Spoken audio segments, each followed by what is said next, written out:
নমস্কাৰ ৰাইজ, মই এটা ভিডিঅ' প্ৰথমতে লগাই দিছোঁ। আপোনালোকে ভিডিঅ'টো ভালকৈ শেষলৈকে চাব, তেতিয়াহে ভিডিঅ'টো কি কথা কি বাৰ্তা আপোনালোকে বুজি পাব। মোৰ ফালৰ পৰা ৰিকুৱেষ্ট, ভিডিঅ'টো গোটেইখিনি চাওক। হেল্ল' নমস্কাৰ। আপোনালোকে দেখিবলৈ পাইছে চেঁচামুখৰ জমিৰ পথাৰ বুলি কয়। এই পথাৰখনত ইমান পানী জমা হোৱাৰ মূল কাৰণ এটাই, এই চম্পক কলিতাই এই ড্ৰেইনটো পানী ওলোৱা আজিৰ পৰা প্ৰায় 50-60 বছৰ পুৰণা এইটো ড্ৰেইন কালভাৰ্ট। এই কালভাৰ্টটোৰ সন্মুখত এনেকৈ ৱাল দি পকী ৱাল দি পানীখিনি বন্ধ কৰি দিছে, যাৰ ফলত এই গাঁওখন এই যে বস্তিবিলাক দেখা পাইছে চবৰে ঘৰত পানী চোতাললৈকে। এই আপোনালোকে দেখা পাইছে এইবিলাক মাটিত ৰোৱা আছে, কিন্তু ৰোৱাৰ চিন চাবেই নাই। এই পইচাগিলা চব বৰবাদ, এই দুখীয়া খেতিয়কগিলা চব মৰিল। আমাৰো বহুত ধ্বংস হৈছে, মই দেখাই আছোঁ। দাদা এই ড্ৰেইনটো কিমান বছৰ আগতে আছিল ন? তাই এইটো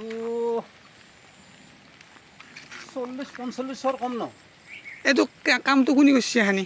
এনেকুৱা যে ৱাল বান্ধি দিছে তাই এইখিনি ৱাল বান্ধাখন তেওঁ এইটো ল'ৰাটোৰ নামটো নাজানো, বাপেকৰ নাম উপিন বুলি কয়। চম্পক কলিতা, ল'ৰাটোৰ নাম চম্পক কলিতা। এইটো গাৰাটো খানতে কি হ'ল কথাটো অলপ বুজাই দিছোঁ। নাই, এতিয়া আমি তাৰমানে সি দাদাগিৰি কৰি পেলাই এই বস্তুটো সি বাউণ্ডাৰী বনাই দিলা যে পানী মোৰ মাটিতে যাব নিদিওঁ। নেদাৰ লগে লগে আৰু তেওঁ আৰু মানুহ সময় যেতিয়া হৈ গ'ল, মানুহ চব খেতি লগাই দিলোঁ, বহু মানুহ মাটি খেতি কৰা হৈ গ'ল। এতিয়াতো কঠীয়া ৰোৱাটো তাৰমানে ওপৰত এতিয়া কঁকাল পানী। এই মই নামি আহিলোঁ, ইমান পানী হৈ গ'ল, ভিজি গ'ল চব, মোৰ ৰোৱাও খালা। এতিয়া এইটো আমি গাঁৱৰ মানুহ ভাবিলোঁ যে সি যদি কালভাৰটো যদি খুলি নিদিয়ে, এই আগেদি এটা এনেকৈ ড্ৰেইন বনাই কিনে পানীখিনি আমি চাইডে চাইডে নি এইটো এটা সৰু একটুকুৰ ভাঙি কিনে আমি পানীটো ওলাই নিয়াৰ কাৰণে ব্যৱস্থা কৰিছিলোঁ। আকৌ সি ঘূৰ্ণীয়াক কিবা হোমগাৰ্ড না কি কাম কৰে, সিহঁত আহি ৰাতি দবদবাই কিনে এইগিলা মাৰি দিলে। এতিয়া কথা আছে কি, এই বস্তুটো কালভাৰটো তাৰমানে এতিয়া পিছফালে এইখিনি মুখখন খুলি দি কিনে এনেকৈ আমি ড্ৰেইনেদি লৈ যাব। মুখখন খুলিব নালাগে বাৰু, আমি এইখিনি জেগা দি এটা সৰু পাইপ বহাই পানীটো উলিয়াই নিয়াৰ ব্যৱস্থা কৰিম কৈছিলোঁ সেইটো, কিন্তু চম্পক কলিতাৰ ঘৰত দম দি থৈ গৈছে। দম দি সি মানে এইটো বন্ধ কৰি থৈ গ'ল। এতিয়াতো ৰাইজৰ বিৰাট অসুবিধাত পৰিলে, এইবিলাক ৰোৱা চব খায়ে পেলালে। এইবিলাক ৰোৱা মানে ৰোৱা দেখাই নাপায়, প্ৰায় 40-50 বিঘা মাটিৰ ৰোৱা। এই বানপানী নদী হেন পায়, নদী। এজন মানুহৰ তাৰমানে লাভৰ কাৰণে গোটেই আমাৰ এই দুখীয়া ৰাইজ কৃষকখিনি ভুক্তভোগী। এতিয়া এইগিলা খেতি পথাৰতে কিমান পইচা যায় চবেই জানে। প্ৰায় 1 ফুট পানী আহিলে ৰাস্তাৰ ওপৰতে উঠি যাব। এই ৰাস্তা বাগৰো এই চাওক আপোনালোকে, 1 ফুট উঠি আছে মাত্ৰ।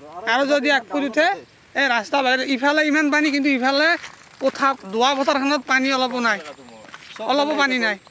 এতিয়া আপোনালোকে বিবেচনা কৰক, এইটো এজন মানুহৰ লাভৰ কাৰণে গোটেই গাঁওখনক কষ্ট দি আছে। ইয়াৰ কাৰণে দায়ী কোন? আপোনালোকে ভিডিঅ'টো চালাক। এতিয়া মই ভিডিঅ'টোৰ বিষয়ে দুটামান কথা ক'ব খোজোঁ। এতিয়া চাওক, এটা আমাৰ ধৰি লওক, মই এটা উদাহৰণ হিচাপত ক'লোঁ, এডাল গাছেই ৰাইজখনক ছায়া কৰি ৰাখি আছে, আৰু এডাল সেই চেম গাছডালে তাৰ মাটিখিনি বৰবাদ কৰি আছে। এতিয়া মোৰ মাটি বৰবাদ কৰা বুলি কোৱাৰ লগে লগে মই গাছডাল যাই ঘপতকৈ কাটা মাৰি দিব নোৱাৰোঁ। হয়, মই ফৰেষ্ট অফিচত যাই গাছডালৰ পৰা অসুবিধাটো জনাই কেনে গাছডাল কাটাব লাগিব, কিন্তু মই কাটিম বুলি কাটিব নোৱাৰোঁ। ঠিক তেনেকুৱা এই কালভাৰটোৰ লগতো হৈছে, হয়নে নহয় কওক? তেখেতৰ মাটিটো ঠিকেই আছে, বেলেগৰ মাটিত বেলেগে খেতি কৰিছে, তেখেতৰ মাটিটো এনেই পানী, বেলেগৰ পানী আহি মানে চবৰে পানী আহি সেইখন জেগাত জমা লাগি নিজৰ মাটিটো বৰবাদ হৈ আছে। তেওঁৰ জেগাত ৰাইট, তেওঁৰ জেগাত যে মানে এটা কালভাৰ আছে, তেওঁৰ মাটিখিনি যি মানে বেয়া এটা পজিশ্যনত আছে, সেইটো বস্তু তেওঁ বুজি পাইছে। সেইকাৰণে তেওঁ এইটো কাম ৱাল চোৱাল মাৰি কেনে সেই কৰি দিছে খঙত।